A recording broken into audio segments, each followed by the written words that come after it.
새벽을 주님과 함께 오늘 함께 기도할 제목은 우리 새생명교회를 위해서 기도하겠습니다. 우리 새생명교회를 위하여 함께 기도합니다. 아버지 하나님, 새생명교회 모든 성도들이 이 어려운 때에 하나님의 뜻대로 거룩한 기도의 사명을 감당하게 하여 주옵소서. 그러므로 하나됨을 경험케 하시고 항상 주님 앞에 겸비한 자세로 무릎 꿇는 기도되게 하여 주시옵소서. 어두움 가운데 빛의 역할을 감당하는 예수님의 몸된 교회 되게 하시고 오직 하나님의 영광만을 드러내는 교회 되게 하여 주옵소서.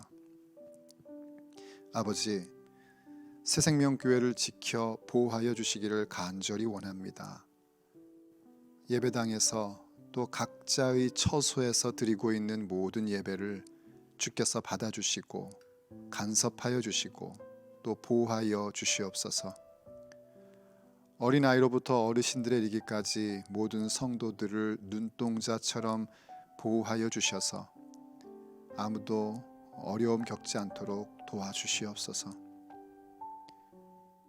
우리 새생명교회를 긍휼히 여기사 회개의 영을 부어주시고 성령님의 거룩한 그 새 바람, 부흥의 불길이 타오르게 하여 주옵소서.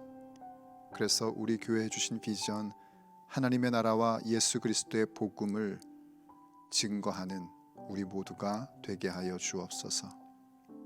주 예수님의 이름으로 기도 올립니다. 아멘. 오늘은 사도행전 20장을 우리가 읽고 또 나눌 차례입니다. 사도행전 20장입니다.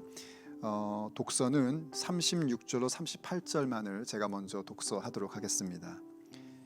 이 말을 한 후 무릎을 꿇고 모든 사람들과 함께 기도하니 다 크게 울며 바울의 목을 안고 입을 맞추고 다시 그 얼굴을 보지 못하리라 한 말로 말미암아 더욱 근심하고 배에까지 그를 전송하니라. 아멘.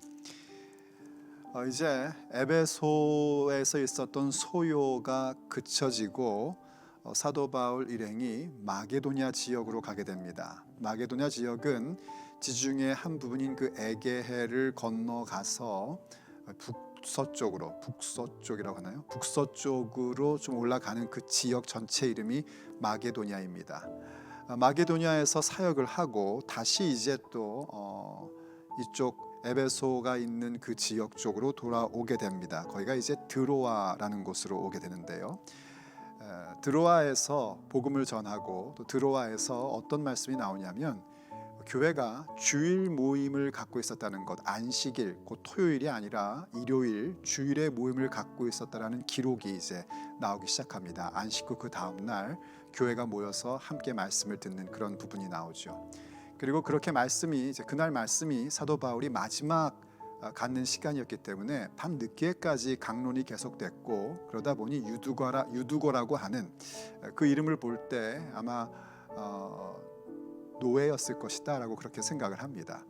많이 힘들고 피곤한 나머지 그만 졸다가 2층 난간에서 떨어지게 되고 다 죽은 줄 알았는데 사도 바울이 죽지 않았다 해서 그가 죽었다 살아남으로 교회가 적지 않은 위로를 받게 되는 그런 부분들을 설명을 해줍니다. 그리고 나서 이제 사도 바울이 이제 배를 타고 다시 예루살렘으로 가려고 합니다. 예루살렘으로 오순절 전에 가고 싶어서 서두르게 됐고요. 그 서두르는 가운데에 당연히 들려야 할 그 에베소 지역을 생략하고 그냥 가게끔 됩니다. 그래서 그 밀레도라는 지역에서 배를 타고 에베소를 스킵하고 가기 때문에 좀 그 에베소의 장로들이 왔으면 좋겠다, 좀 한번 얼굴 보고 갔으면 좋겠다 해서 청하고 에베소의 장로들은 그 길을 찾아와서 이제 사도 바울을 환송해 줍니다. 그러는 가운데에 사도 바울이 에베소 장로들에게 사역자로서 어떠한 모습과 어떠한 역할을 해야 되는지를 이야기를 해주고 그 말씀에 감동을 받은 바울과 그리고 에베소의 장로들이 아까 잠깐 우리가 독서했던 말씀처럼요, 그 항구에서 무릎을 꿇고 크게 울었답니다. 다 큰 어른들이요, 무릎 꿇고 기도하는 것까지는 이해가 되는데 거기서 서로 목을 끌어안고 펑펑 울었다는 겁니다. 왜 그렇게 목을 끌어안고 펑펑 울었는가?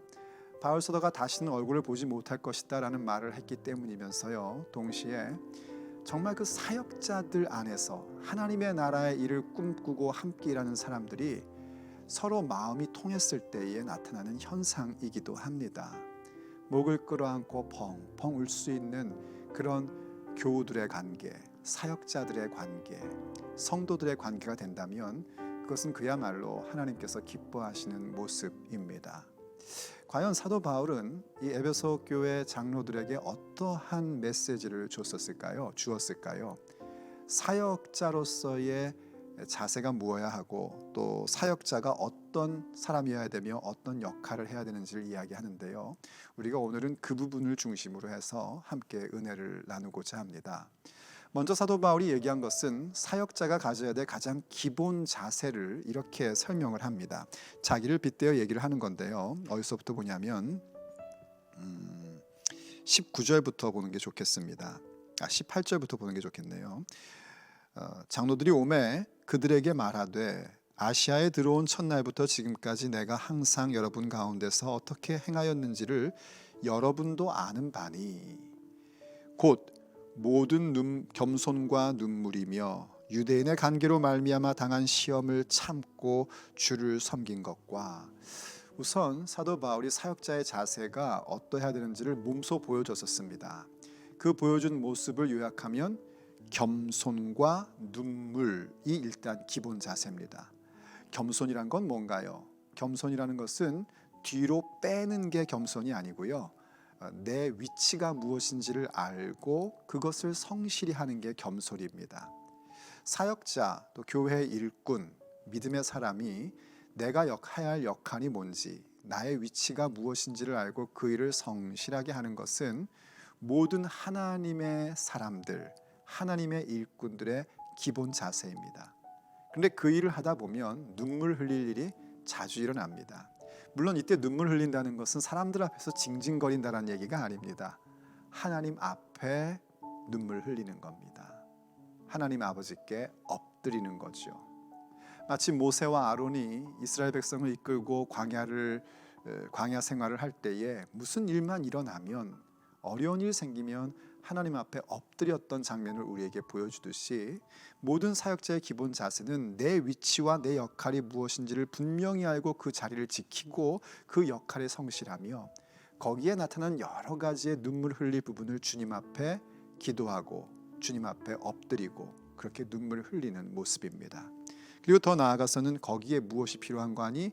모든 시험을 참는 것, 인내가 요구되고요, 주를 섬김, 곧 섬김에 대한 자세가 우리에게 요구됩니다. 겸손과 눈물, 그리고 인내와 섬김이 모든 사역자, 모든 하나님의 일꾼들의 기본적 자세입니다. 그래서 무엇을 하려고 하는 것인가? 다른 것이 아닙니다. 복음을 증거하는 것이고 하나님의 뜻을 전하는 것입니다. 한번 계속 보십시오. 20절을 보면 이렇게 말씀합니다. 유익한 것은 무엇이든지 공중 앞에서나 각 집에서나 거리낌이 없이 여러분에게 전하여 가르치고 유대인과 헬라인들에게 하나님께 대한 회개와 우리 주 예수 그리스도께 대한 믿음을 증언한 것이라 합니다. 바로 이렇게 복음 증거를 가장 중요하게 여기고 그것을 위하여 겸손과 눈물과 인내와 섬김을 갖는 거죠. 이렇게 복음 증거하는 기본적 자세를 갖고요. 그때 그 복음 증거는 무엇으로까지 연결되냐면 뒤에 이제 얘기 중에 나오는 것이 27절에 보면 이는 내가 꺼리지 않고 하나님의 뜻을 다 여러분에게 전하였음이라 합니다. 하나님의 뜻을 전하는 그런 자세를 갖습니다. 이렇게 새벽을 깨우며 말씀을 듣고 기도하시는 분이라면 당연히 하나님 나라의 일꾼, 그 사역자 되는 것을 생각하고 계실 겁니다. 교회의 목사님들만이 사역자가 아니고요, 우리 모든 성도들이 사역자죠. 그렇다면 우리가 하나님의 일꾼으로서 가져야 될 기본 자세를 오늘 사도 바울의 고백 속에서 우리도 함께 배워야 됩니다. 겸손과 눈물, 인내와 섬김. 그리고 복음과 하나님의 뜻을 전함에 거리낌 없이 나아가는 모습, 그게 우리 모든 일꾼들의 기본적 자세입니다. 그 다음 우리가 또 생각할 수 있는 것은요, 사역의 목적을 이해할 수 있습니다. 우리가 사역자로서 하나님 나라의 일꾼으로서 가져야 될 기본적 자세뿐만이 아니라 우리의 사역의 목적이 어디에 있나 하는 부분들을 늘 가슴에 품고 있어야 됩니다. 그 목적에 대해서는 22절부터 이렇게 귀한 고백을 합니다. 한번 22절을 보십시오.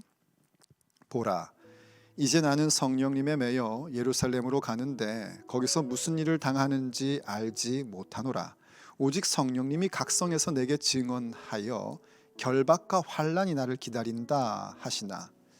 지금 예루살렘으로 오순절 전에 급히 가려고 지금 밀레도로 이 에베소 장로님들을 부른 거죠. 그래서 얘기를 하면서 한 얘기가 무슨 일이 일어나는지는 알지 못하는데 성령님께서 지난 성을 지나오는 가운데 하신 말씀이 예루살렘 가면 자신이 결박될 것이고 환난이 나를 기다리고 있다라고 말씀하셨다는 거예요. 만약에 이런 메시지, 이런 음성을 들었다면은 보통 어떻게 할까요?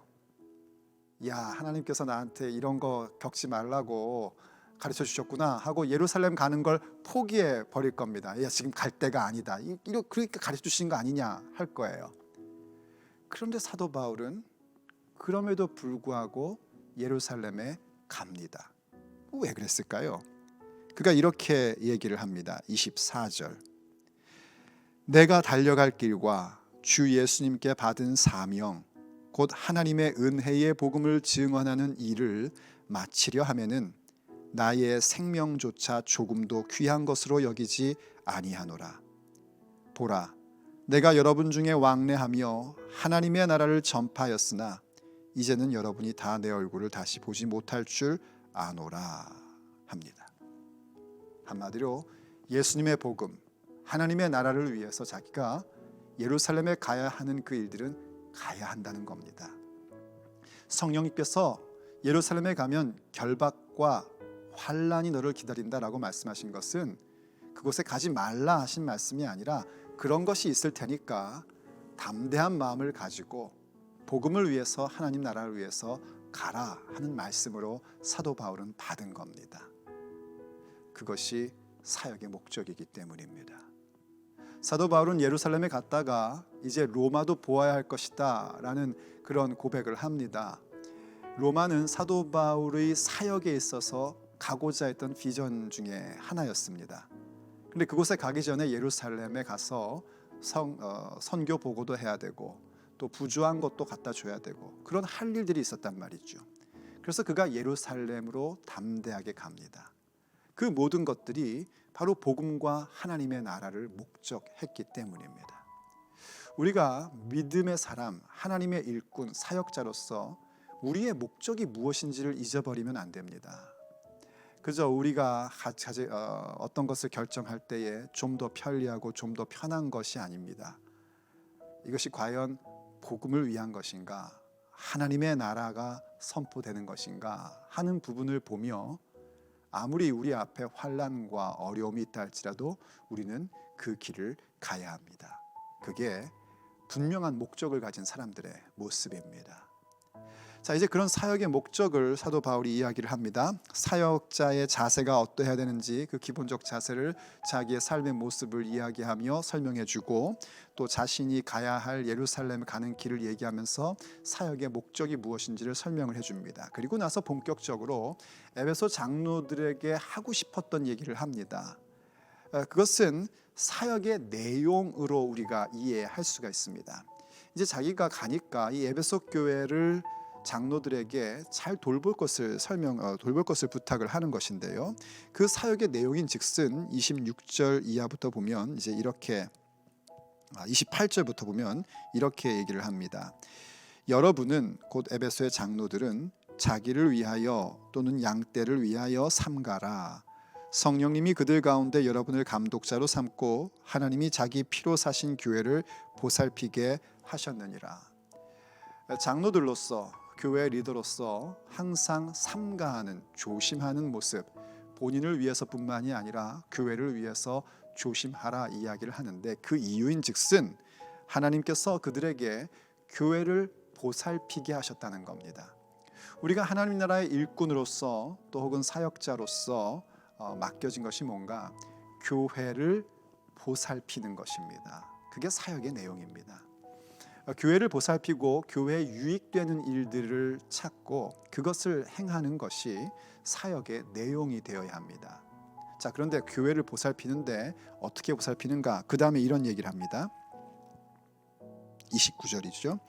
내가 떠난 후에 사나운 이리가 여러분에게 들어와서 그 양떼를 아끼지 아니하며 또한 여러분 중에서도 제자들을 끌어 자기를 따르게 하려고 어그러진 말을 하는 사람들이 일어날 줄을 내가 아노라.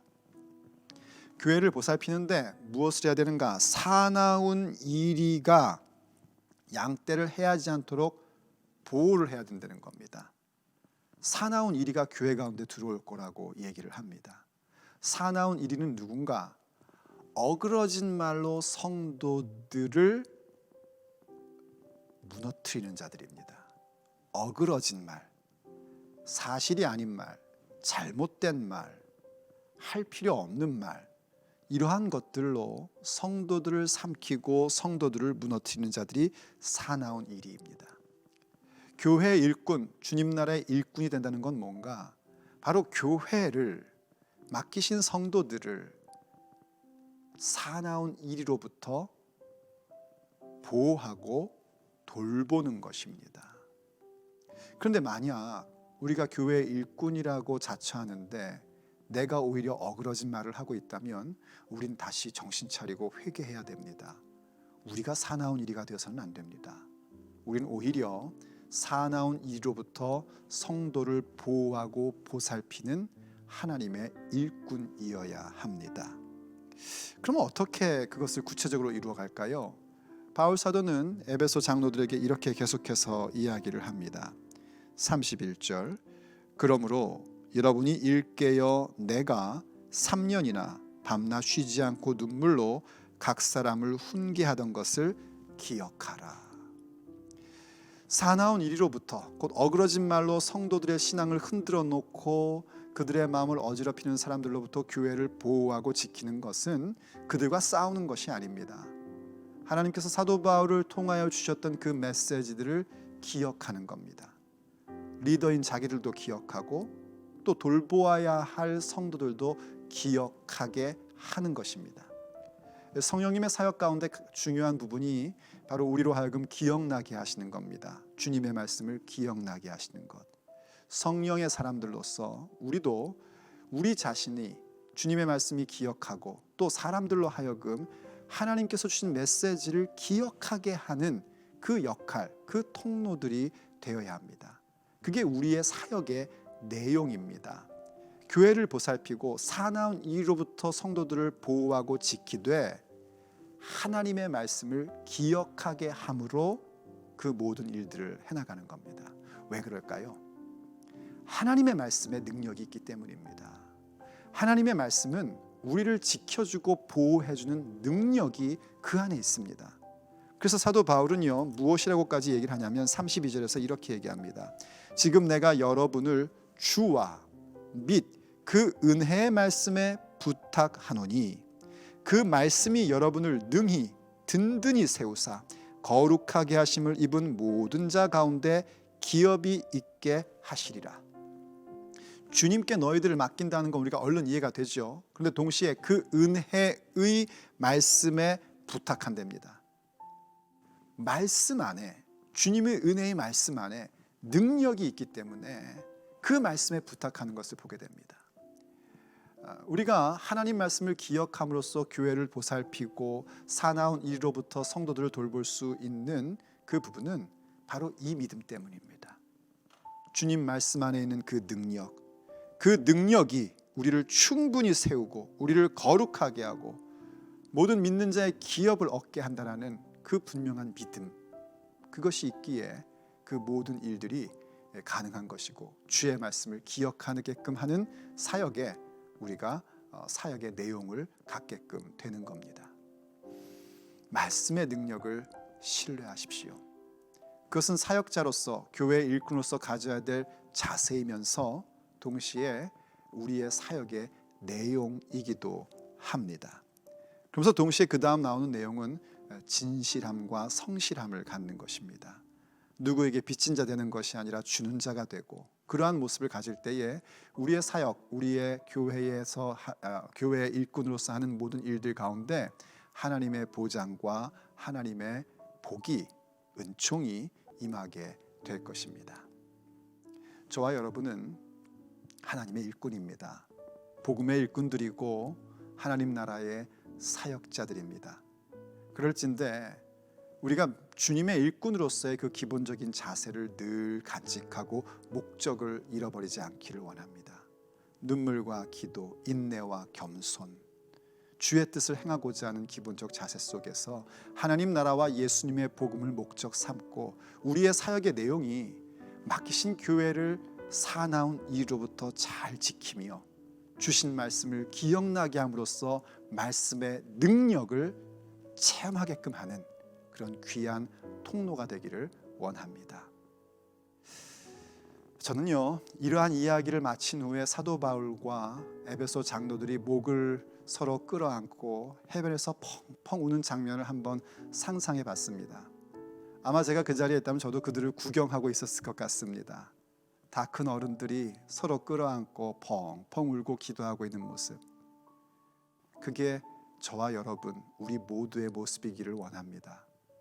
하나님의 일꾼으로서 그 사역의 자세와 목적과 내용을 충분히 알기에 서로를 끌어안고 함께 기도하며 펑펑 울 수 있는 그 모습, 그것이 바로 오늘 우리가 가져야 될 하나님 나라 일꾼의 모습입니다. 기도하시겠습니다.